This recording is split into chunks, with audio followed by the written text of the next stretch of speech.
Assalamualaikum warahmatullahi wabarakatuh dan salam sejahtera.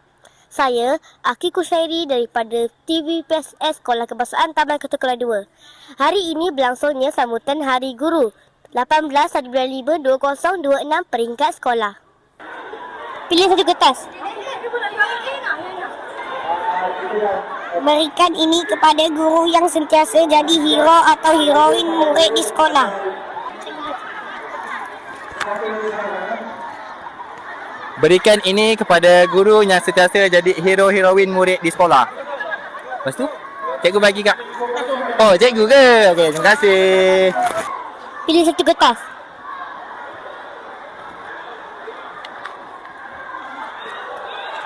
Berikan ini kepada guru yang kalau masuk kelas suasana terjadi drama sekolah. Oh, dekat sini ya?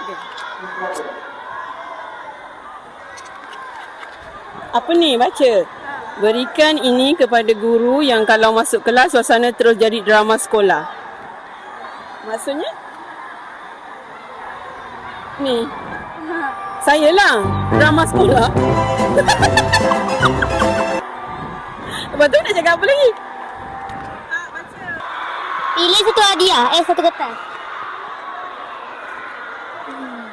Baca. Berikan ini kepada guru yang muka tenang tapi boleh detect homework tak siap sekali pandang. Berikan ini kepada guru yang muka tenang tapi boleh detect homework tak siap sekali pandang. Saya lah orangnya tu. Terima kasih. Pilih kertas. Satu je.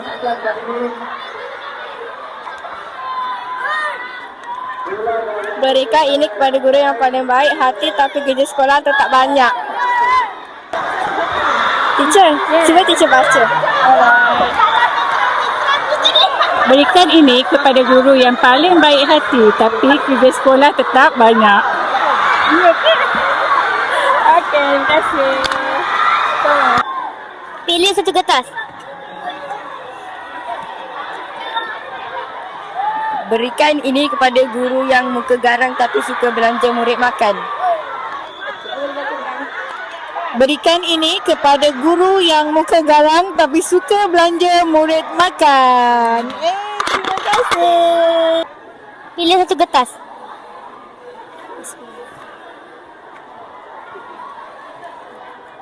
Berikan ini kepada guru yang kalau sebut diam, terus kipas pun takut berbunyi.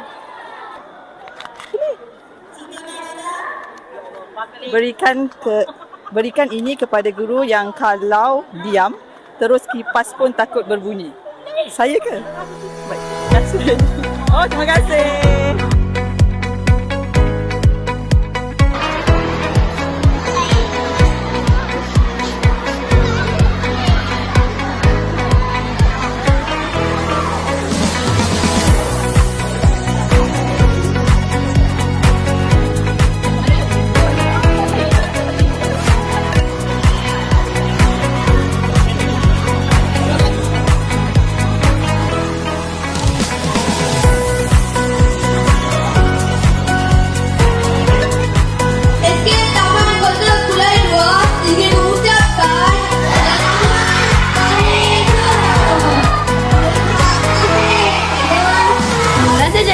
Terima kasih cikgu.